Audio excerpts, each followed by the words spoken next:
Hola, hola, ¿qué tal? Bienvenidos. Bueno, gracias a todos a los que se están sumando a esta transmisión, la segunda que hacemos aquí desde las oficinas de Latin Cloud. Hola, hola, ¿qué tal? Ahí está. Bienvenidos. Miren, Bueno, se escucha gracias a bien, todos ¿eh? los que Me estoy escuchando que el audio está llegando bien. Les decía, la segunda, en este caso, charla organizada por Latin Cloud y Dominio Digital, con la idea de acercarles distintos especialistas en distintos temas. Las semanas anteriores tuvimos a Alejandro Lomar hablando del tema impresión 3D y cómo armar una impresora 3D. Hoy lo que vamos a hacer es meternos en un tema del que mucho se habla y poco se conoce, o que en general está acompañado de una cantidad de fantasía importante. Y es el nombre de moda, que es la inteligencia artificial, que vemos que aparece en todo. Vamos a ir a comprar un lavarropas con inteligencia artificial, vamos a comprar un yogur con inteligencia artificial, y bueno, la idea es tratar de ir entendiendo, como siempre hemos hecho desde Dominio Digital, desde el año 96 hasta ahora, ir comprendiendo las distintas tecnologías con la idea de justamente tratar de clarificar y de que todas estas cosas que aparecen, ya que no son nuevas, porque de inteligencia artificial se viene hablando desde el siglo pasado, tratar de ir de alguna manera tomando real dimensión de las posibilidades de estas tecnologías, ¿no? Y cuánto hay de verdad, cuánto de fantasía, cuánto es de expectativa, cuánto de marketing. Entonces, bueno, hoy vemos la teórica inteligencia artificial en un montón de lugares. Vamos a tratar de, con la charla de hoy, que vamos a tener ya en instantes con Hernán Borré, de entender algunas cositas más. Lo que les vamos a pedir a todos los que están conectados, ¿sí? Que ya son varios los que estamos viendo acá que están conectándose, es que si pueden compartan esta transmisión para que más personas se enteren que estamos ya por empezar, y eso nos ayuda mucho para que más gente se conecte, más gente interactúe, así que si pueden compartan ahora la transmisión, así ya comenzamos.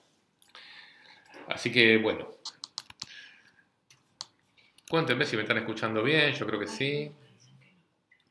Que dicen que algunos dicen que no escuchan. A ver, Así que bueno, yo me escucho. Pero bueno, si pueden comenten cómo está la transmisión por ahí, si escuchan bien, ¿sí? ¿Qué tal? ¿Cómo estás, Alejandro? Blas, ¿se escuchas bien? Dice Alejandro. Bien, se escucha bien, dice Aníbal.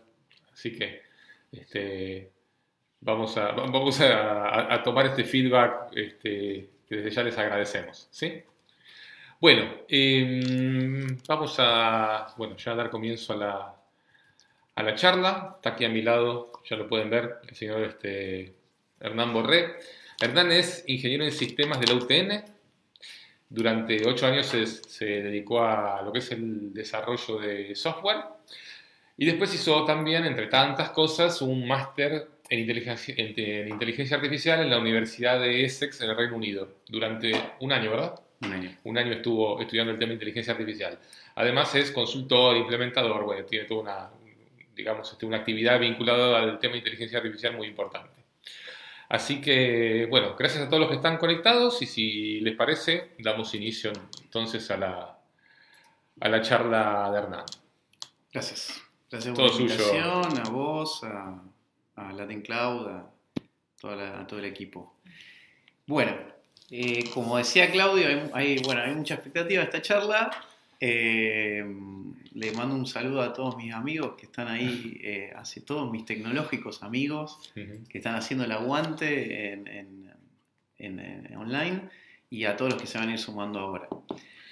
El motivo de esta charla fue porque hay bastante humo en lo que es inteligencia artificial y bastante, yo diría, no humo, sino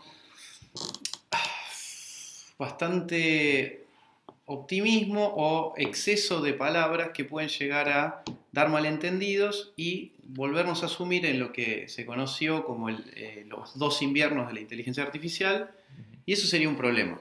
Eso sería un problema porque Cuando se habla de invierno son momentos en que quedó todo medio todo parado, congelado. todo congelado. Exactamente. Había falta de recursos, había falta de fondos que promuevan la investigación en el campo, y había falta de interés por parte de las empresas en implementar estas técnicas, lo cual se conoció como invierno y sería de mi parte, yo creo, y teniendo la posibilidad de comunicar y de estar acá contándole algo a la gente, sería triste que vuelva a pasar por un exceso de expectativas, Claro. una de prometer de más lo que por ahí nunca podemos cumplir, o por ahí se cumpla, pero no mañana. Claro. Yo creo que eso a veces se debe a que alguna empresa sale con un tema que mencionando inteligencia artificial en algún producto, en algún desarrollo, y la competencia dice, bueno, nosotros tenemos que... y entonces empieza toda una escalada, ¿no? Sí. Donde ahí se sobreprometen un montón de cosas y de expectativas y demás. Exactamente. Y después tenés a la muy peligrosa, pero útil a veces prensa, Claro. y los departamentos de marketing Y que... sí. Con tal de generar más clics, de generar más visitas, de traer más clientes, sobreprometen o dicen mentiras. Claro. Lisa y llanamente mienten sobre algún tópico en particular y como eso no genera perjuicios en lo general, lo siguen haciendo, digamos. Pero nosotros acá estamos para tratar la difusión. Entonces, esa es un poco lo que vinimos a hacer.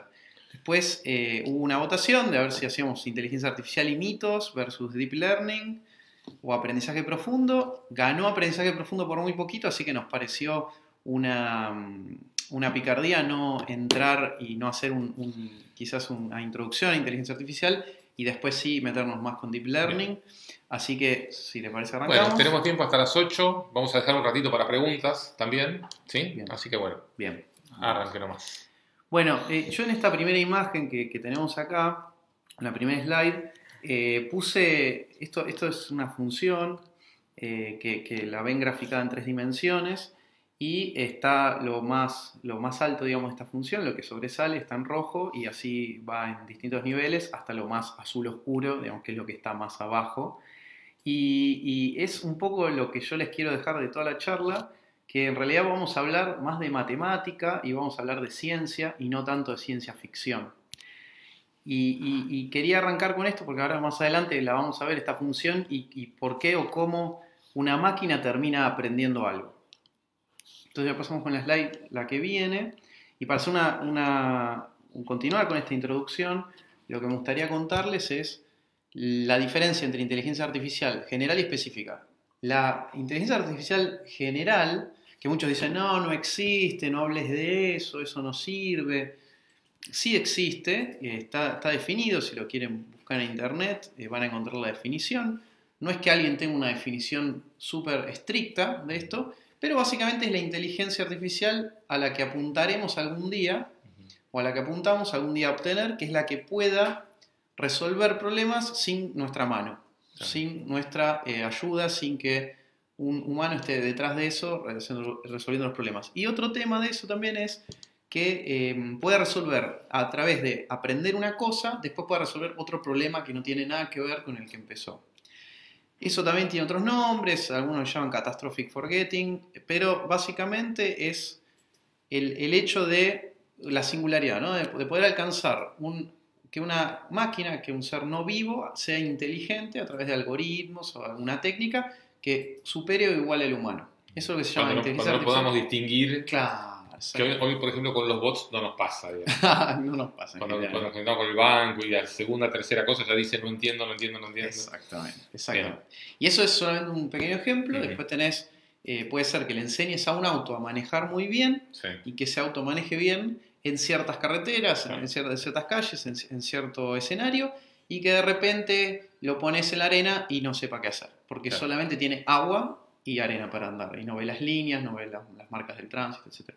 Entonces, eso es un poco lo que se apunta. La específica, la Narrow Artificial Intelligence, o inteligencia artificial específica, es la que nos deja resolver problemas puntuales, pequeños, concretos, en la cual una máquina es igual o mejor que el ser humano, o es lo que se intenta, superar al ser humano en una tarea. Ahora, ¿qué problema tiene esto? Que a veces decepciona. Decepciona porque si yo invierto un montón de tiempo, esfuerzo, dinero en hacer algo que resuelve un problema particular específico y se resuelve muy bien, Después por ahí esa misma persona que me contrató o que está a cargo de un área de sistemas o de alguna otra organización me dice, ahora resuelve esto con eso que hiciste. Y no es así de fácil, ¿sí? Entonces, por eso se especifica. Se especifica a un problema, a un dominio de negocio específico, a un problema específico, quizás con datos específicos. Pasamos a la otra. Y en la otra slide, lo que yo pregunto acá y le pregunto a la audiencia, me gustaría preguntar es qué significa ser inteligente, ¿no? No hay una definición concreta o aceptada, o sí hay varias concretas, pero no hay una que sea aceptada, pero podemos decir, o a mí me gusta personalmente decir, que algo inteligente o que tiene inteligencia es algo que puede resolver nuevos problemas de una manera distinta. Y si esos problemas son complejos o requieren cierta habilidad cognitiva que lo diferencia de otro problema, mejor todavía, ¿no? Entonces lo que hacemos es como acumular conocimiento y resolver los problemas. Hay miles de definiciones y no nos vamos a poner a pelear qué significa, pero vamos a decir eso, digamos, para lo que es los fines de esta charla y lo que a mí me interesa que quede es, inteligente es que podés resolver nuevos problemas de manera distinta o podés aprender de ciertas acciones pasadas, del pasado, de lo que ya pasó. Y es importante marcar ese pasado y qué pasó y entender lo que pasó para después ejecutar una decisión, una acción de manera distinta en el futuro. Es importante, ahora lo vamos a ver. Por eso después me digan, pero eso no es inteligencia. Vamos a ver, porque si vos sos inteligente al hacer una acción de manera distinta por lo que te sucedió en el pasado, no veo por qué un algoritmo computarizado no puede ser lo mismo, no puede decidir de la misma manera.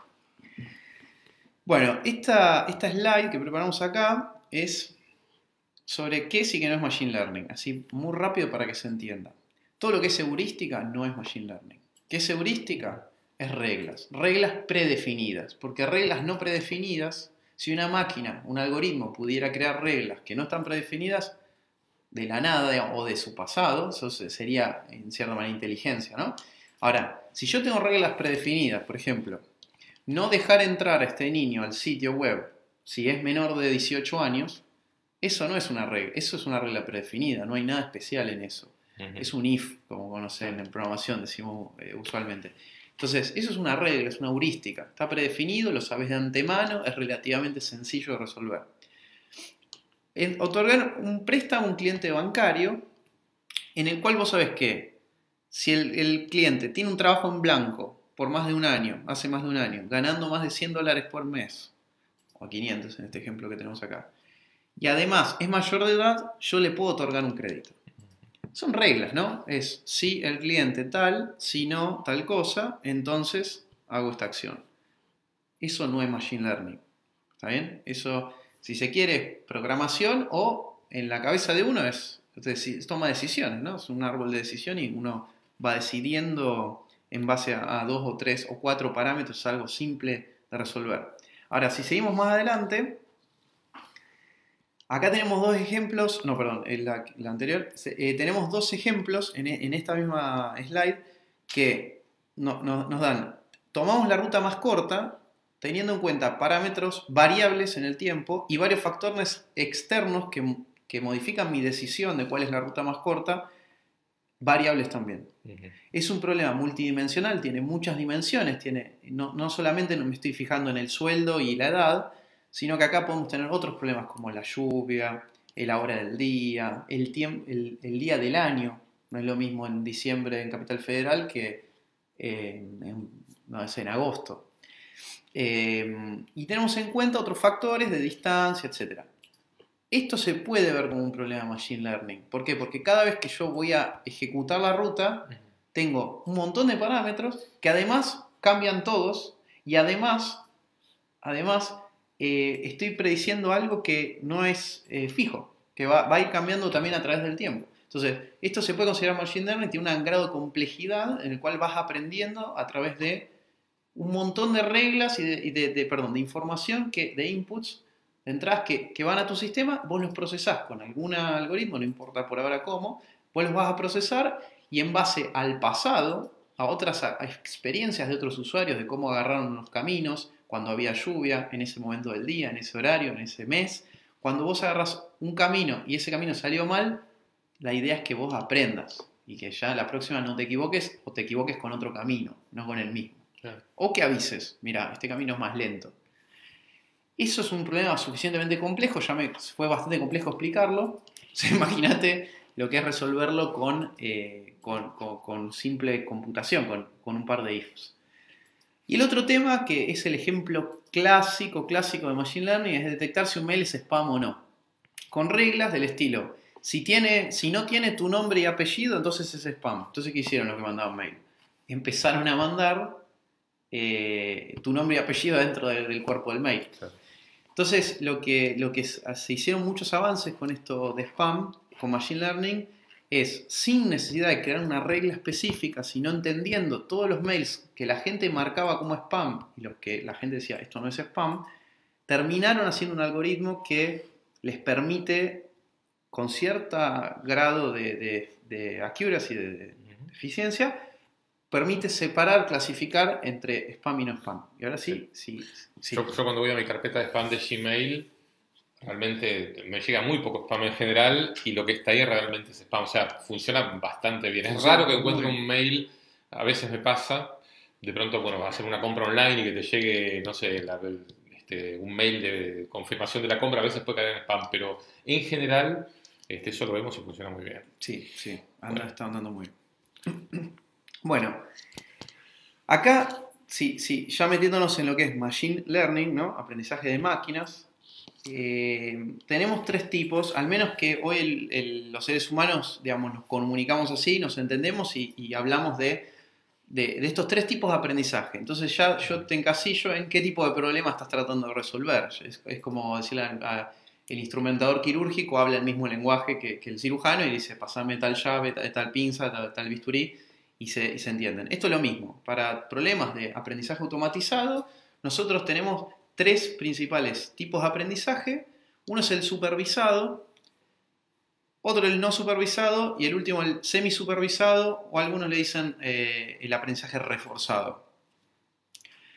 En el que nos vamos a centrar hoy es en el que está marcado en celeste, que es el aprendizaje supervisado, porque las redes neuronales profundas o el deep learning es un subtipo de aprendizaje supervisado, en general. Después vamos a ver que hay excepciones y otros problemas, pero en general las redes neuronales profundas que usamos hoy, las que hoy en día se están aplicando, las que hoy en día tienen mayor porcentaje de eficiencia, sí, son las supervisadas. Es el aprendizaje supervisado. ¿Qué quiere decir supervisado? ¿Qué quiere decir supervisado? Así, dicho así, parece una estupidez, pero tiene un problema, ¿no? Supervisado es que alguien supervisa tu aprendizaje. Entonces, esto es lo que nos pasa a nosotros de chiquitos cuando estamos aprendiendo los colores, ¿no? Vos tenés los cubos con los colores, mamá te dice agarrá el rojo. Vos agarrás el azul, mamá te pega, ¿no? Bueno, error, ¿no? Entonces soltás el azul, agarrás el verde. Te vuelve a pegar mamá o te grita. ¿Fuiste muy maltratado en tu vida? No. Mi mamá me pegaba, me decía agarrar el otro. Bueno, pero de alguna manera te tienen que castigar, ¿no? Entonces, en este caso se penaliza el error, ¿sí? Entonces se dice supervisado, ¿por qué? Porque quien va a penalizar tu error, tu mal comportamiento, tu mala decisión, es alguien que sabe cuál es la respuesta. No es que estás a ciegas, no estás a oscuras en una habitación tratando de adivinar. Vos sabés que el verde es verde y cuando te equivocás y agarrás el azul, es como si te diera un correctivo en el cual vos tenés un parámetro que te estás equivocando, ¿sí? Por supuesto, con algoritmos han encontrado una forma de medirlo mucho mejor, que es las loss function, las error function, que es una medida, ahora vamos a ver, es una medida que tenemos entre nuestra predicción y qué tan lejos estamos de la realidad, de lo que tendríamos que haber dicho. Si era azul, tendríamos que haber agarrado el azul y quizás estaba más cerca de la roja que la otra. Entonces, para aprender, hoy en día, en una máquina se maneja básicamente, como súper alto nivel, básicamente se maneja así, nosotros ya conocemos la respuesta correcta, la máquina la va a conocer, el algoritmo va a conocer la respuesta correcta, le introducimos una respuesta nueva, un objeto nuevo, una entrada nueva, y cuando pasa por el algoritmo, eso que le introdujimos, lo procese y dé una respuesta, la diferencia entre lo que respondió y lo que tenía que responder tiene una distancia, ¿sí? Pues se puede haber equivocado así de grande, así de grande, así de grande. Esa distancia es lo que va a hacer que nuestro algoritmo termine aprendiendo, o al final, cuando termine de aprender, probar nuestro algoritmo con otros datos y decir, che, es malo al 20% o es bueno al 80% de efectividad. No. ¿Una duda? Todo perfecto. Bueno, qué bueno. Ahora bien, no me voy a poner técnico, digamos, no cierren la pantalla, no se asusten, pero tenemos que ver esto, ¿sí? Tenemos que ver esto.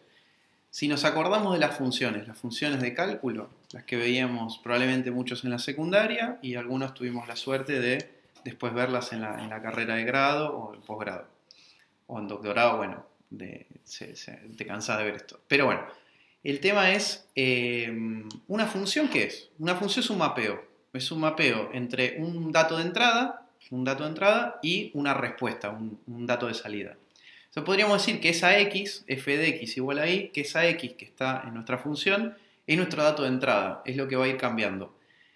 Y el estímulo que nosotros, cómo respondemos hacia esa x, que es nuestro input, nuestra entrada, el estímulo es la y, ¿no? Que es la salida. Es nuestra respuesta. Entonces, la f de x sería cómo nos vamos a comportar, la f, la función en sí. La x sería qué nos están dando. Me tiran una foto de un perro, una foto de un gato, un audio de un cliente nuevo, x, lo que fuere. La f es la función en sí, que no importa qué función sea, dependerá del algoritmo. Es cómo se va a comportar. Si a ese perro lo corta en pedacitos y lo pone en una cartulina, si ese perro lo hace un pollito y lo tira a la basura, etc. Y la y es el resultado, que termina pasando con lo que nos ingresa. Esta es la función lineal típica, básica, la que aprendemos todos al principio. No es una constante, o sea, es un pasito más, pero bueno, necesitamos que cambie, por eso no puse la función de la constante. Y lo que vemos ahí es, nuestra función es mx más b, ¿no? M es la pendiente, qué tan inclinada va a estar la función, x es la variable que va a ir cambiando nuestro input, y b es el corte, ¿no? Donde va a estar ubicada con respecto al eje y. Ahora, si se fijan acá, particularmente en este ejemplo, tenemos en el eje de las x tenemos el tiempo y en el eje de las y tenemos la distancia. Y tenemos numeritos, ¿no? Que representan la distancia y el tiempo. Estos son dos puntos en el espacio. Tenemos 1, el 1 más o menos llega ahí por 110, el 2 está llegando a 240, etc., ¿no? Marcamos todos los puntos donde se cruzan, donde se intersectan y trazamos una línea. Ahora, ¿por qué estoy diciendo todo esto, no? ¿Por qué estoy explicando matemática? Porque aprender en Machine Learning no es más que matemática, estadística, un montón de probabilidad, un montón de técnicas de ciencia. Ahora después vamos a ver por qué necesitamos esto. ¿Por qué necesitamos ponernos científicos o matemáticos para que avance esto? Ahora vamos a ver. Pero bueno, básicamente esto es un problema que es muy conocido, si lo quieren googlear, para jugar ustedes o aprender. Este problema es los precios de las casas en Boston. Son precios, creo que son reales, no me acuerdo ahora exactamente, pero creo que son precios reales. Y lo que tenemos es como un Excel. En este set de datos tenemos un Excel que dice el precio de una casa, el precio de una casa, y después tenemos un montón de datos, metros cuadrados, ingreso promedio de la familia, y si está desempleado o no la familia, el código postal, tenemos un montón de datos de las casas de Boston. Lo que se intenta hacer con esto, lo que vamos a intentar nosotros, es que una máquina aprenda. Ahora, ¿cómo hacemos que una máquina aprenda? Porque, o sea, pidiéndole que aprenda, no va a aprender. O sea, por favor, máquina, estudia, no va a pasar. Entonces, una de las técnicas que quizás es la más básica que hay en Machine Learning es la regresión lineal. La regresión lineal. En este caso tenemos una regresión lineal completamente simple, vamos a tomar dos parámetros, etcétera, pero básicamente, ahí después tienen las fuentes al final de todo, las vamos a mostrar, digamos, los sources de donde fui sacando las imágenes y los problemas que mostramos, pero básicamente lo que tenemos acá es graficados los dos puntos en el mapa de lo que mejor se correlaciona acá para entender los precios de las casas de Boston son si el ingreso de la familia y el estado, creo que era, no me acuerdo. Pero básicamente lo que terminás haciendo es, si te fijas en el gráfico, hay una línea recta que pasa por todos los puntos que tenemos, ¿no? Todos los puntos azules. Esa línea es la que mejor copia la distancia entre todos los puntitos. Esa distancia entre cada punto, en promedio, es tu error. Es tu error. Es qué tan malo sos prediciendo ante un nuevo... No es tan así, pero bueno. Para simplificar esto es, si viene un nuevo puntito azul, vos, ¿cuánto vas a predecir que cuesta? Entonces, más o menos, decís, bueno, si me fijo en el 30, subo, en el X30, subo, intersecto donde esté la línea roja, miro más o menos 10. Yo voy a predecir 10. Si a mí me dicen, a ver, tengo una nueva casa que queda en tal dirección, en tal esquina, ¿cuánto va a costar? Nuestro algoritmo de aprendizaje, nuestro algoritmo de predicción que aprendió sobre los datos que tenía de las casas, de los precios antiguos o ya establecidos de Boston, va a decir, vale 10. Te voló la cabeza. ¿Qué pasa con esto? ¿Qué pasa con esto? Podrás decirme, eso no es inteligencia. ¿No? Eso no tiene nada de inteligencia. Es una función matemática que es una línea y va a darme un numerito que yo le ingreso uno y me da otro. Bueno, no es tan así. No es tan así. Yo considero acá, y por eso es importante la definición de inteligencia al principio, yo considero que si bien este podría ser el caso más simple que, entre comillas, de Machine Learning, yo considero que al haber nuevos puntos en el mapa y al tener vos nuevos precios de casas y nuevas direcciones de estas casas, vos podés mover esa línea y que en vez de estar así se vaya inclinando un poco más así. Entonces, con esto que queremos decir, tus predicciones pueden mejorar con el tiempo, con respecto a tus acciones pasadas. Entonces vos vas a ir prediciendo, te vas a ir equivocando probablemente, en mayor o menor medida, y en algún momento puedes decidir agregar nuevos puntos a tu modelo y que ese modelo copie mejor la realidad. Entonces, esto así visto en un ejemplo muy sencillo, muy simplificado, podemos decir que por ahí duele un poco decir, bueno, una función lineal es inteligente, ¿no? O sea, son dos puntos en un mapa, en un eje cartesiano. Creo que lo tenemos que aceptar, o sea, no estamos haciendo juicio de valor acá. Es un punto que da en otro punto y nos da una predicción. Si eso se mejora con el tiempo, en cierta manera estamos aprendiendo nuestros errores, estamos aprendiendo del pasado. Bien, ¿te puedo interrumpir con una pregunta? Sí. Así vamos dándole un poco de ¿Cómo? participación a la gente. Diego Forgan dice, la mejor forma de predecir es siempre aplicando una función lineal. ¿Cómo sé qué función es mejor para acercarse al modelo? Ok. Diego. Diego. Es una buena pregunta. No, solo la función lineal no se aplica. Este es el ejemplo más sencillo que ponemos, que es la regresión lineal. Si lo querés buscar, regresión lineal, o Machine Learning, regresión lineal, y después puedes tener una regresión lineal teniendo en cuenta múltiples variables. Puedes tener en cuenta 1.000.000 de variables si querés. Acá, en este ejercicio en particular que vemos, vos tenés un montón de inputs, un montón de variables que podés tener en cuenta y, y ese montón lo que se hace es, lo que a mí me gusta hacerlo al menos, es un análisis de datos o lo que se llama data preprocessing. Para mí le aporta muchísimo valor al modelo que vos termines creando de Machine Learning o al modelo que vos termines creando de predicción, porque si vos analizás tus datos y te fijas cuál está más correlacionado positiva, negativamente o nulo con otras variables, si vos te empezás a fijar el p-value, tu valor de confianza de tu predicción y un montón de otras cosas, mirar los datos tiene algo que para mí no te puede transmitir ninguna máquina, que vos puedas hacer el primer vistazo de ver cuál es la normal, la media, la mediana de ese input en particular.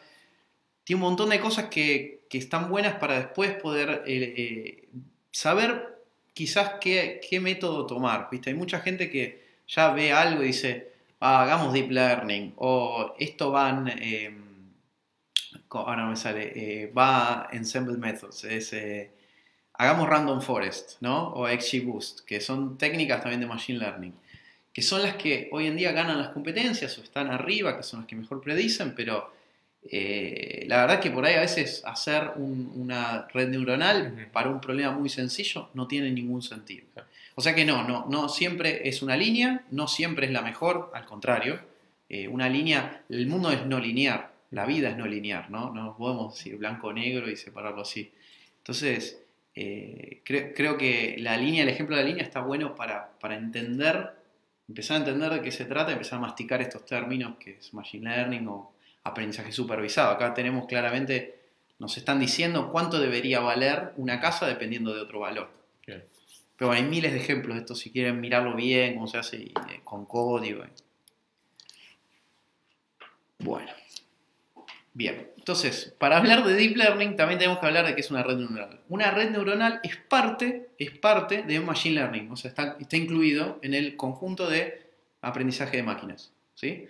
Es una parte más. Una red neuronal es otro algoritmo, es otra técnica para que una máquina pueda aprender. Una era regresión lineal, que hemos dicho, otras son random forests, otras son árboles normales, pero lo que pasa es que se le aplican algunas técnicas para cuando entra nueva información. Un árbol de decisión, ¿no? Puede ser binario o no binario, pero básicamente vamos tomando decisiones o descartando, mejor dicho, descartando caminos a medida que se nos presenta nueva información. Pero el tema es cuando vos tenés muchos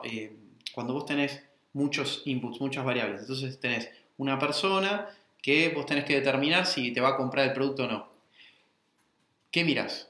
La edad, el color de pelo, dónde nació, a dónde vive ahora, todos los lugares donde vivió en el pasado, cuánto ganó en el pasado, el promedio de cuánto ganó en el pasado, cuántas cosas tenés para decidir. Lo que se hace, lo que mejor funciona es usar la teoría de información de Shannon, ¿no? De Information Theory, y entropía, el concepto de entropía. Entonces, en un árbol, vos no decidís porque me parece a mí. A ver, miro la tabla y digo, me parece que si en la primera decisión, la primera rama del árbol, discriminamos, ¿no? O sea, elegimos por el sueldo, vamos a tener un buen algoritmo. No, se prueban miles de combinaciones, se prueba para armar un árbol con Machine Learning, ¿no? Estos algoritmos prueban cada una de las cosas que vos tenés como entradas, como inputs al algoritmo, las probás contra sí misma y contra las demás y contra lo que tenés que predecir para ver cuál de esas te aporta más información, se llama, ¿no? Es la entropía de Shannon, de Information Theory. Entonces, ¿qué pasa? Cuando nosotros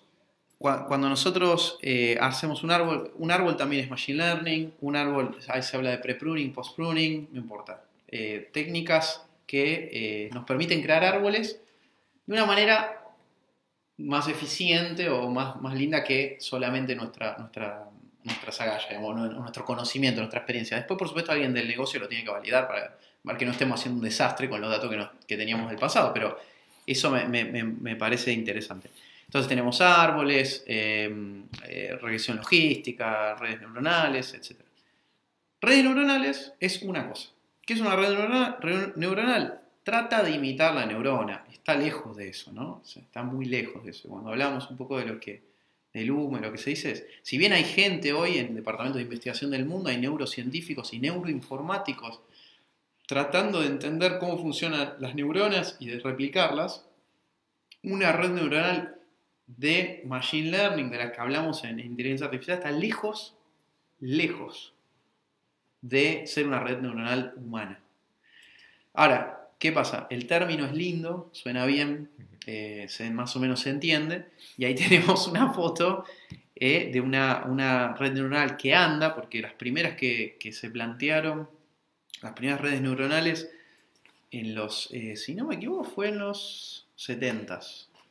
Si no me equivoco. Bueno, después lo vamos a ver en una línea de tiempo, pero las primeras redes neuronales no andaban para nada, no sabían cómo hacer para que de un una unidad neuronal se transmita información a la otra o se pueda aprender. No había manera no se sabía cómo llevar a la implementación eso, ¿no? Y acá lo que vemos tenemos las variables, ¿no? Las variables de entrada, que son nuestros inputs. Después vemos que puede ser una capa de entrada, una capa escondida, que puede ser más de una, generalmente dos, para una red neuronal tradicional. Generalmente dos capas de entrada, no con muchas neuronas, generalmente menos de 4.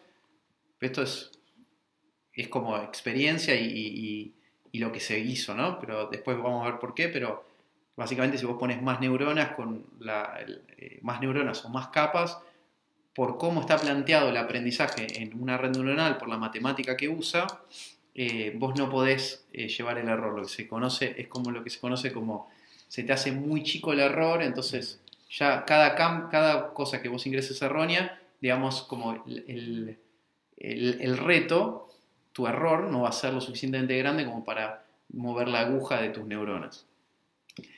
Bueno, entonces hablamos y después un output que es tu predicción. Ese output que está ahí, esa última neurona, puede ser más de una, pueden ser 10, 20, 5, las que vos quieras, las que vos necesites, y es lo que vos terminás prediciendo. En este caso, si nosotros en vez de la regresión lineal a las casas de Boston, a los precios de las casas de Boston, aplicamos una red neuronal, nuestro output va a ser una sola neurona. ¿Por qué? Porque va a ser el precio que yo predigo que vale esa casa. Vamos por parte. Ahora seguimos con la que viene. Les quiero mostrar que no es magia tampoco una red neuronal de estas.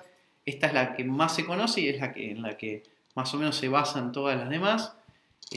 Da miedo, asusta ese gráfico, digamos, pero lo que se intenta mostrar es que una red neuronal no es más que una multiplicación de matrices. Es una multiplicación de matrices. Y es eso, digamos. Cuando se dice feed forward es porque la alimenta para adelante. Entonces nuestra parte de inputs, de entradas, vamos a recibir todas las variables que nosotros consideremos importantes para realizar una predicción o para entender de qué queremos predecir. Vamos a ir multiplicando, todo matemática, vamos multiplicando para adelante, este por este, más este por este, más este por este, nos da un número, pasa para otra capa, la Hidden Layer 1, Hidden Layer 2. Y al final, todo eso nos da en el output, en la salida, nuestra predicción, nos va a dar algo, un número, sí o no. Generalmente se usan números, y generalmente se usa un número entre el 0 y 1, que viene a ser una función sigmoide, o una tangencial, o el softmax. Bueno, hay distintas funciones, pero quizás se busca un número entre 0 y 1, y vos del 0 a 1, ¿cuántos números hay? Bueno, infinitos, ¿no? Entonces, tratás de que tu número sea entre 0 y 1 y termine representando una especie de probabilidad. Depende del problema, insisto, pero bueno. Cada red neuronal tuya al final puede dar distintos números entre 0 y 1, o entre todas pueden dar entre el 0 y 1. Entonces, si vos, por ejemplo, pones una foto subís una foto y querés saber qué hay, tu red neuronal sabe hacer multiplicaciones, o sea, aprendió a hacer estas multiplicaciones para adelante con gatos, perros, autos y latitas de Coca-Cola. Si vos le pones una foto de un gato, se van a activar las neuronas, ¿sí? En las que vos le tendrías que haber enseñado de antemano, acordate de la experiencia, le tenés que decir, esto es un gato, esto es un gato, esto es un gato, esto es un gato, esto es un perro, esto es un perro, esto es un perro, hasta que aprende, digamos, es la etapa de entrenamiento. Después, cuando querés probar, le subís una foto de un gato, se multiplica para adelante y dice, a ver, me dio 0,92 gato, 0,040 perro. Exacto. Y 001 camión. Y si le subís un leopardo. Bueno, perfecta pregunta. Bueno, puede dar gato. O sea, te va a terminar prediciendo gato, porque vos lo entrenaste para eso. Probablemente prediga gato. Pero lo que termina pasando, o sea, es buena pregunta, es buena.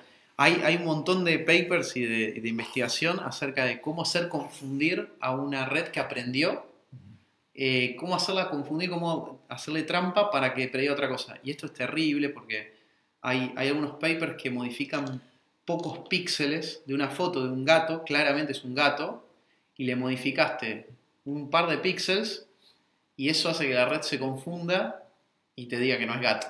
Claro. Es interesante la pregunta, pero hay mucho al respecto de investigación y todo. Bueno, acá para que vean que la única que hay no es esta que va para adelante. Como verán, acá hay otras arquitecturas de red neuronal. Parece chino, digamos, y lo ves así. Y cada una tiene sus particularidades, algunas multiplican, otras no, otras se guardan por un tiempo determinado los datos que le ingresaste para después de varias propagaciones tomar el dato de nuevo y entenderlo. Ahora lo vamos a ver. Bueno, ¿cómo le enseñamos a una máquina? ¿Cómo se enseña a una máquina? Básicamente son dos etapas, para no hacerlo muy largo. Es una fase de entrenamiento en el cual vos le vas a dar a tu algoritmo o a la máquina, correctamente si al algoritmo, le vas a dar lo que vos ya sabes del pasado, tus experiencias, o sea, le vas a dar las fotos de los gatos, las fotos de los perritos, o los textos de alguien hablando de alguien triste, los textos de alguien enojado, los textos de alguien feliz. O sea, la fase de entrenamiento generalmente se hace con datos precolectados. Muchas veces las empresas o los clientes me dicen, pero ¿cómo eso? ¿Cómo puedo hacer? Yo quiero predecir si mis clientes están tristes ahora. Digo, bueno, hay cosas que son genéricas, pero si vamos a hacerlo bien, lo hacemos, ya que estamos, lo hacemos bien, ¿no? Tendríamos que tomar los textos de tus clientes, analizarlos, nosotros decirle si es color azul o rojo, si está contento o triste ese cliente, porque por ahí que un cliente esté triste para vos es distinto que para alguien que entrenó para otra empresa. Entonces, tu experiencia pasada, tu información pasada, habría que hacer un relevamiento, generalmente se hace un relevamiento, un assessment de lo que tiene el cliente y se entrena un algoritmo nuevo. Se puede usar algo ya entrenado, como algunos amigos que conocemos, que hemos estado hablando, pero bueno, después de eso, nosotros lo que hacemos es pasar a la fase de predicción. Una vez que ya tengo experiencia, la acumulé, la procesé y generé el algoritmo, empiezo a predecir. Y le pongo información similar, idealmente, a la que usé para entrenar mi algoritmo, para hacerlo aprender, idealmente, porque rara vez pasa, es un gran problema de investigación, eso se llama data shifting, cuando están corridos tus datos, qué sé yo, pero bueno, lo importante es que la fase de predicción es cuando vos ya entrenaste y decís, bueno, ahora voy a empezar a predecir, voy a empezar a dar resultados, a ver si estoy lejos de la realidad o no y si me sirve esto para un proceso de negocios o de la vida. Pasamos a algo muy importante acá, es antes de arrancar con Deep Learning, es State of the Art, ¿no? El estado del arte. A veces vas a leer que dice SOTA. Inteligencia artificial, Machine Learning, Deep Learning, está muy ligado con investigación. ¿Por qué? Porque lo que está, ¿no? O sea, lo que logramos hacer hasta hoy, lo logramos. Ahora, ¿qué pasa? Para que haya avance en eso, o sea, para que hoy una máquina pueda reconocer fotos de gatitos con cierta luminosidad, bla, bla, bla, bla, bien. ¿Qué pasa si le pongo la del leopardo? Bueno, ya no reconoce. Entonces, lo que se hace, y lo que es interesante de inteligencia artificial, es que vos puedas estar en research, que vos puedas estar mirando lo que va a pasar, no lo que ya pasó.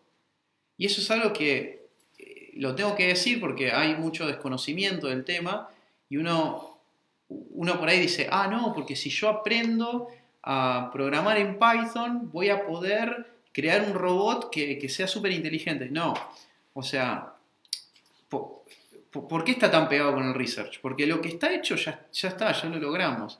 Reconocemos más o menos el lenguaje de una persona sola hablando. Pero ya si hay dos personas hablando al mismo tiempo, hay papers al respecto, se publicaron el año pasado, pero si hay dos personas hablando, es muy difícil separar las voces y decir quién está diciendo qué frase. Si hay dos personas teniendo una conversación o una discusión, es muy difícil saber que una máquina separe esas dos conversaciones. Entonces, vos decís, ¿para qué estudiar inteligencia artificial? Bueno, porque primero tenés que entender cómo hace la máquina para entender una persona hablar. Eso es estado del arte, ¿no? O sea, ¿qué es lo mejor que podemos hacer hoy con audio? Cuando una máquina escucha, entiende, le entran señales de una persona hablando y la, la máquina entiende lo que estaba diciendo y lo puede traducir, transcribir a texto. ¿Qué es lo mejor que hay con eso? Bueno, ahora, ¿alguien hizo algo? Me pregunto, ¿alguien hizo algo para dos personas hablando? Tenés que fijarte qué hicieron en el pasado otros científicos para vos empezar, para no empezar de cero, ¿no? Para de una falta de respeto por los otros tipos y por vos también, porque nadie te va a dar el crédito si ya lo hizo alguien. Y además para seguir avanzando en el camino correcto de hacer cada vez mejor ese algoritmo, ese problema que querés resolver. Entonces, tenemos que entender que lo que está, ya reconocer vos y entender eso, sí, con una herramienta más poderosa, menos poderosa, open source, paga, gratuita, no gratuita, freemium, podés reconocer lo que una persona dice y transcribirlo a texto en una computadora. Pero lo interesante son los problemas que vienen, son los problemas que todavía no pudimos resolver, ni hablar 4 personas discutiendo, ¿no? O sea, imagínate 2 nos cuesta, imagínate 4. Entonces, ahí está lo interesante. Y por eso lo de State of the Art, tenés datasets, set de datos públicos que están justamente para investigadores, para que los investigadores puedan probar sus métodos, porque si no, yo no tengo línea de comparación, yo no sé contra qué compararme. Sí. Tenés que tener las métricas claras y no solamente las métricas, sino el método científico tiene que ser repetible. Y lo que se critica mucho en la inteligencia artificial hoy es que muchos papers que se publican o que se publicaron en el pasado, no hay forma de replicarlos. Dicen, ¿y cómo lograste esto? Y no, porque el punto flotante de mi GPU era mejor que el tuyo, era más viejo, una versión antes. Entonces, hoy en día se está pidiendo a la gente en los papers Machine Learning que publiquen exactamente qué librería usaron, exactamente qué GPU usaron, exactamente qué placa tenían, etcétera, para poder replicarlo. Y si es posible, hay algunos papers, hay unas conferencias científicas que te piden que vos hagas el paper, que vos entregues el código también con el paper. Pues si no, lo puedes replicar. Esto no es matemática pura que vos podés sentarte a escribir. Claro. Bueno. Siguiente. ¿Cómo vamos? ¿Alguna pregunta? Tenemos muchas preguntas, pero las dejamos para el final porque nos quedan 13 minutos. ¿13 minutos de charla o de charla? Son las 8? Estamos a 19:47. Me estás jodiendo. Por ahí si no nos echan, nos extendemos unos minutitos más. Ok, perdón, me extendí mucho. Bueno, ¿qué es Deep Learning? Deep Learning es lo mismo que venimos hablando ahora, ¿sí? Pero lo de Deep Learning sigue siendo tener representaciones del mundo real, entender representaciones del mundo real y poder generalizarlas correctamente. Ahora, sacando el humo, lo que hizo Deep Learning fue que básicamente Geoffrey Hinton, que fue un canadiense, creo que es canadiense, Geoffrey Hinton es el que inventa en su tesis, cuando estaba estudiando en la universidad, inventa el backpropagation, que es esto de las redes neuronales para adelante, inventa una manera de que se pueda una manera de que se pueda efectivamente usar las redes neuronales, Geoffrey Hinton. Ahora, ¿qué pasó después? ¿Qué pasó? El mismo Geoffrey Hinton creó otra cosa, creó otra Boltzmann Restricted Machines, empezó a usar eso para hacer aprendizaje no supervisado continuo. Por eso decía que sí, vamos a mezclar los temas. Aprendizaje no supervisado. Lo que hacía era mezclaba muchas de estas capas de neuronas una y otra vez, las iba poniendo una al lado de otra. ¿Para qué? Hasta que conseguía el objetivo que él quería, que era entrenar esta red para que haga algo. Como eran muchas veces lo que se hacía una arriba de la otra, las neuronas, se habló de profundo, de deep. Se habló de profundidad. Porque eran un montón de capas escondidas una tras de la otra. De ahí viene el término deep learning, hasta al menos por lo que yo sé, pero son redes neuronales con esteroides, si le queremos llamar. ¿Qué quiere decir esto? Son redes neuronales que tienen más neuronas que las 4 que usualmente se usan en las redes neuronales tradicionales, o las 8, o las 2 capas escondidas, los hidden layer. Entonces de ahí viene Deep Learning, es que terminás haciendo muy profundo, si se quiere, tu espacio de escondido, de capas escondidas. Y de ahí viene de Deep. Y ahora se usa. Aparte, queda muy cool, ¿no? Decirlo, o sea, que queda bien. Suena bonito. Acá tenemos un poco de historia. No pude conseguir de quién es este gráfico, pero si lo saben le damos crédito, si lo pueden encontrar. Me pareció muy bueno. Es un poco la historia de cómo nace todo esto. En los 40s, McCulloch y Pitts trataron de replicar el cerebro o la neurona, pero fue todo electrónico, más que computarizado. Después, en los 50s, Rosenblatt crea el concepto de perceptrón, ¿no? Que es una neurona y un estímulo y respuesta a nivel computacional. Así fuimos avanzando y en el 86, en 1986, se crea el backpropagation. Se crea el backpropagation, que es esta técnica que nos permite hacer algo útil de las redes neuronales. Cuando se creó eso, después se demostró que una red neuronal es un aproximador universal de funciones. Es decir, con una red neuronal podemos copiar a cualquier función, pero no es la idea. Nosotros lo que tenemos que hacer es generalizar cualquier función, no copiarla. Pues si la copiamos y después yo me copié la silla roja, una silla azul, y no voy a decir que es una silla. Entonces es un problema. Yo lo que tengo que ser bueno es generalizando suficientemente bien como para determinar que es una silla. Si me pasan una silla pintada de violeta, tengo que seguir diciendo que es una silla. Entonces son buenos aproximadores universales, pero también tienden a copiar demasiado, se llama overfitting, tienden a copiar mucho lo que vos les haces aprender. Y tampoco es que repita como un loro, porque no tiene sentido, entre comillas. Bueno, después Support Vector Machines, en el 95, fue muy bueno también. Era estado del arte para reconocimiento de imágenes y otras cosas. Hoy en día se sigue usando para problemas no tan complejos de densidad de píxeles, de densidad de información, pero es muy bueno Support Vector Machines. Si quieren investigar eso también deberían hacerlo. Y las Deep Neural Network en realidad nacen en los 2000, ¿no?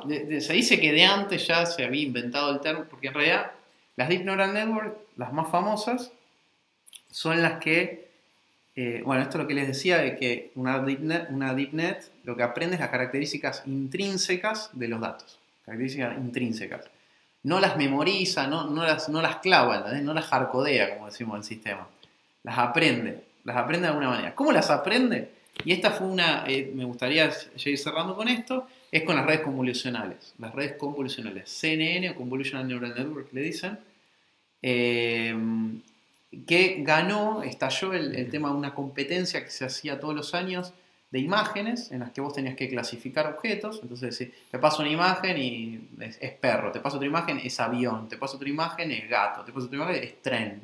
Entonces teníamos ciertas categorías, se hacía todos los años y cayó Geoffrey Hinton con otra gente, con Fei-Fei Li, que es gente de Stanford, y cayeron estos con un nuevo algoritmo, qué sé yo, que habían entrenado en GPUs. En esa época, imagínate lo que sería agarrar un GPU y ponerlo a entrenar tus cuentas matemáticas, no había soporte de nada, hoy en día es 2 clics y import, no sé qué, CUDA, y ya tenés andando tu GPU para poder entrenar tus algoritmos de Machine Learning.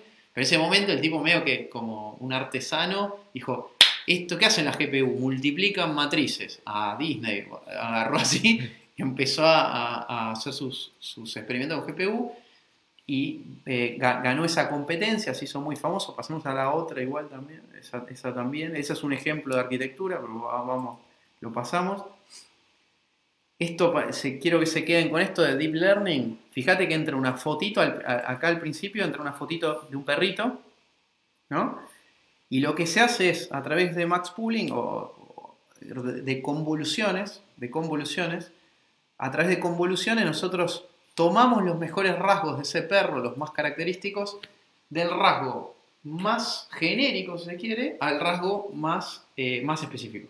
Entonces lo que hacemos es irle bajando en cierta manera, como poniéndole filtros, irle bajando a ese perrito la calidad, si se quiere, sin copiar al perro, para que si me dan un perro que es parecido, yo pueda decir, esto es un perro probablemente. Parece muy loco, pero esto es una convolución, que también lo vemos rápido así. Esto es una convolución que es descomponer, imagínense esos cuadraditos, son la imagen, es la imagen, el perrito, y el perrito por cada píxel tiene un valor, ¿no? Entonces lo que se hace es, se toman, en este caso es 3x3 que se dice, porque tomamos 3 filas por 3 columnas, lo que está en rojo, y vamos multiplicando por algo, que es nuestro filtro, y nos guardamos un valor, que es esa multiplicación. Ese valor, al multiplicar toda la matriz grande, o sea, toda la foto del perro grande, multiplicarla y sumar lo que nos da adentro del cuadradito que elegimos, que es nuestro filtro, nos da un cuadrado más chiquito, que es el que está ahí al costado. Acá lo vemos, es más visual en la que viene, en la slide que viene, lo vemos con colores. Uy, me salió el arquitecto de Matrix. Ay, no anda esa. Ay, qué lástima. Bueno, se nos. Lo buscamos. No, pero señor. Bueno, cuestión que esta misma matriz que vemos ahí, pues imagínate que ese cuadrado de 3x3 que ves ahí, imagínate se guarda en una nueva matriz con un rojo que representa un número. Después el matriz de al lado, un azul que representa otro número. El de abajo verde, violeta. Cada uno de esos cuadrados está, en cierta manera, copiando, entendiendo, está traduciendo, perdón, y minimizando en características propias de esta matriz o de esta imagen, está pasándolo a otra matriz más chiquita. Entonces, eso me permite entender las características sin calcarlo, sin copiarlo. ¿Estamos viendo el color? Qué grande. Entonces tenemos ahí los colorcitos rojo, azul, verde y naranja. Es como me creo una matriz más chiquita. Y si te fijas, están los colores con las líneas de cada área que yo elegí, ¿no? De 3x3. Bueno, la otra es, se habla de arquitectura en Deep Learning, se habla de arquitectura, ahí tenemos al arquitecto de Matrix. ¿Por qué se habla de arquitectura? Porque no es lo mismo, o no da lo mismo poner 3 capas de muchas neuronas, o de 100 neuronas, que 3 capas de 1000 neuronas. Y no da lo mismo poner 100 capas de 10 neuronas, que 100 capas de 1000 neuronas, o 10 capas de 1000 neuronas. Claro. Entonces, cuando nosotros hablamos de que creé una arquitectura de Deep Learning o qué arquitectura vas a usar, para determinados problemas, una arquitectura de neuronas funciona mejor que otra, y asimismo cada arquitectura tiene sus particularidades de guarda por tanto tiempo el dato, y se lo guarda y lo reprocesa en 10 pasos, vuelve a reprocesar. Bueno, cada red neuronal es específica, como verán, es muy amplio el tema, muy, muy amplio. Ahí tenemos muchas, no todas, lo hizo un señor de nombre impronunciable, Van Ben, en el Asimov Institute, publicó este gráfico. A mí me encanta, que es un poco varias arquitecturas. Estas son varios tipos de redes neuronales, ni siquiera son arquitecturas. Este es el genérico. Dentro de cada una vos podés decir, bueno, esta va a tener 100 neuronas, eso ya es una arquitectura per se. ¿Y cómo va a tener? Y las que conecta a la próxima capa, ¿cuántas neuronas va a tener? 10. Y así. Pero depende mucho del problema que vos estés intentando resolver. Después acá una más a alto nivel, que esta es DeepFace de Facebook. Es una arquitectura para reconocimiento de imágenes que es privada. Esta no la pueden saber. Esta no tenemos los datos de cómo se hace exactamente esta arquitectura. Pero es la que mejor anda, es la mejor cita de detección de rostros. Igual en Facebook, ¿no? Sí. Y para que vean ahí, digamos, está la imagen, detecta la cara, después procesa una CNN, es Convolutional Neural Network, ¿no? Con estos filtros que aplicamos. Representación, clasificación. Es un intento así a grandes rasgos, y en la que viene, la vemos un poco lo que hace, es la repite que viene, ya terminó, ¿no? Estamos con tiempo. La que viene es un poco más visual de cómo toma una cara y se empieza a la descompone. Primero se fija cuál es la cara, después trata de hacer como en 3D.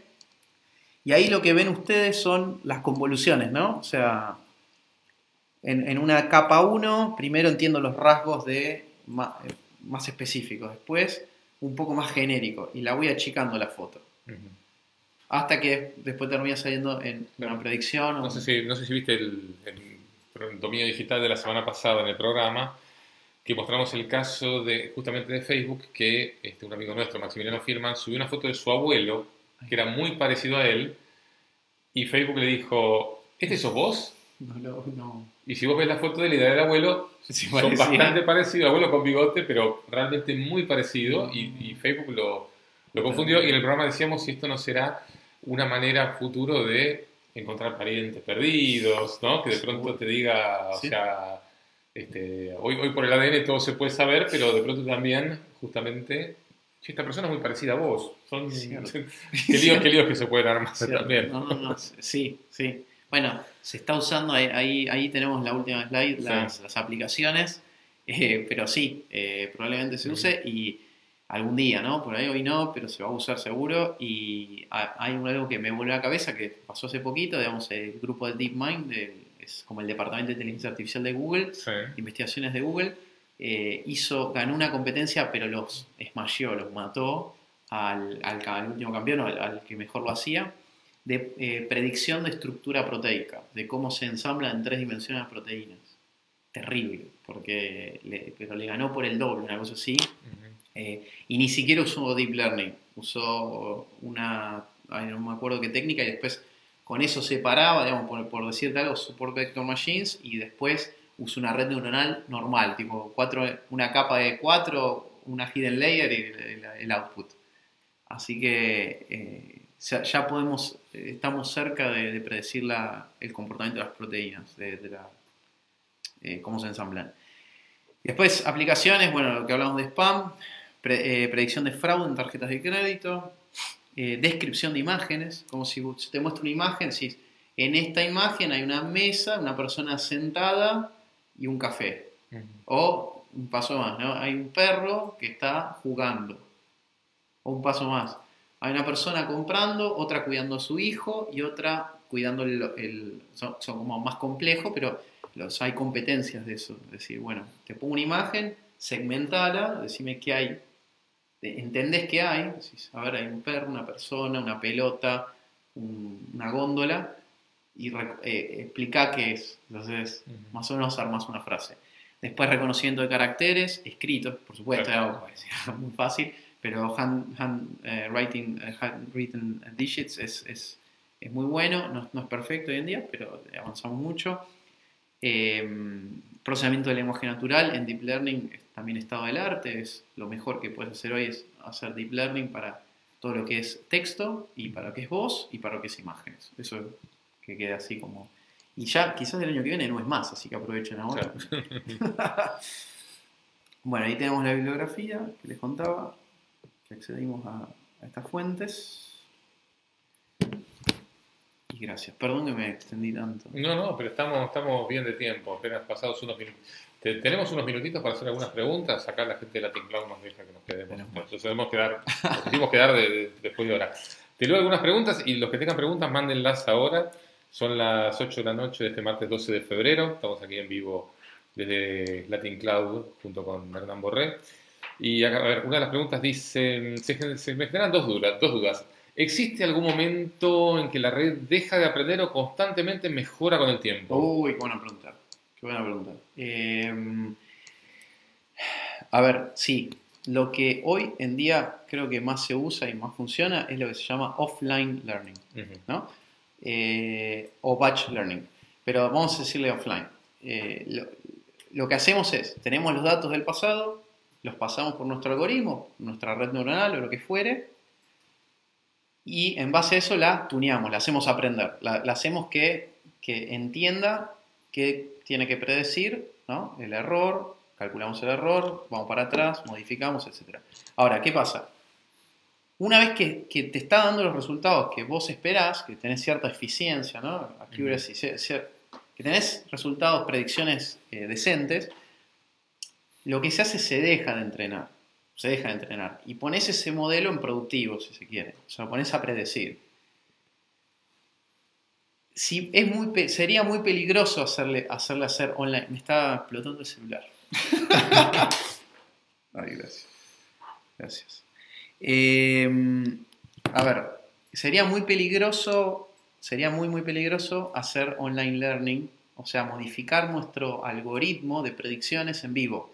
¿Por qué? Porque es lo que después pasa, pues nos puede pasar con lo que pasó con el Twitter, este chatbot en Twitter racista, creo que fue de Microsoft, que se hizo racista. Sí.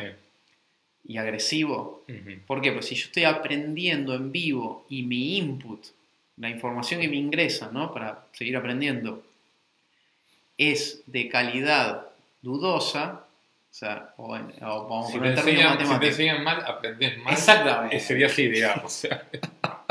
Exacto, sí, Ajá. exactamente. Y si te enseñan mal, aprendes mal. Y si te enseñan mucho de algo, vas a terminar aprendiendo más eso que otra cosa, ¿no? Claro.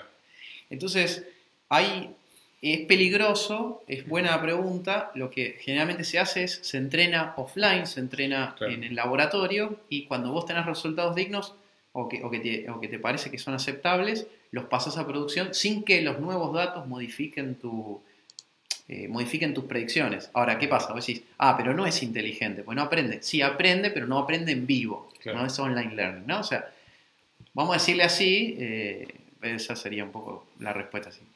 Bien, con respecto a capacidad de cómputo, ¿conviene correr una red neuronal en algún medio distribuido? Ok.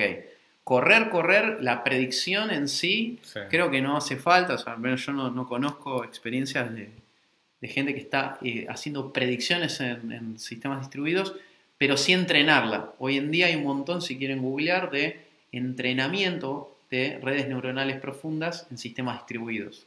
Y es bastante necesario, porque a veces no te dan los buffers de, por ejemplo, algunas máquinas se bancan 4 GPUs Claro. y ya está. Ujú. Entonces lo que haces es distribuís tu aprendizaje en distintos clusters. Sí, es clusterizar, es distribuirla. También hay problemas de numéricos que se hacen así, no solo de imágenes. Pero imagínate que imágenes es bastante computer intensive y te lleva un tiempo. Vamos con las últimas. Acá Alejandro pregunta, ¿qué librería recomendás para Python? Para Python. Bueno, yo empezaría, sin duda, la número uno es Scikit-learn, que es una librería open source de Google que está andando muy bien. Si buscan cualquier tutorial de principiantes de Machine Learning, es la primera que aparece y es la que casi todos usan en los ejemplos.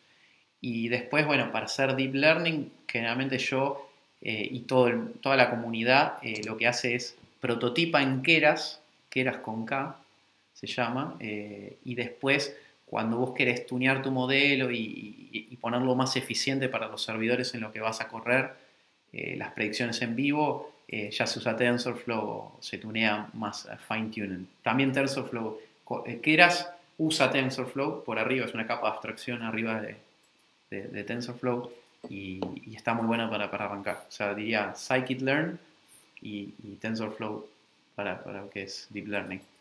Bien. Bueno, creo que ya más o menos ya nos hemos pasado unos minutitos de las 8 de la noche.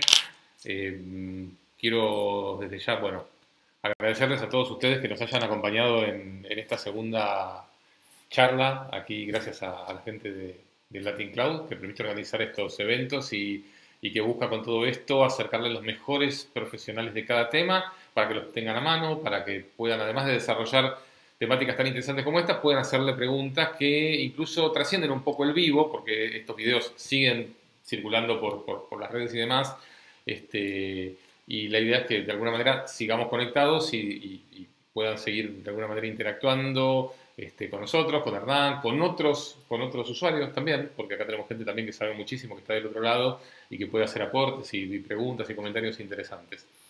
Así que, bueno, muchísimas gracias, Hernán, por habernos acompañado. Ojalá, bueno, podamos hacer alguna otra charla en otro momento también, porque creo que esto es infinito, ¿no? O sea, es tratar en una hora de tocar un tema que es enorme. Pero bueno, sin duda, la inteligencia artificial es uno de los grandes temas del momento, donde creo que lo importante también es tratar de separar la realidad de la fantasía, lo que está hoy, de lo que vendrá, las expectativas de las realidades, y bueno, creo que eso también es muy importante.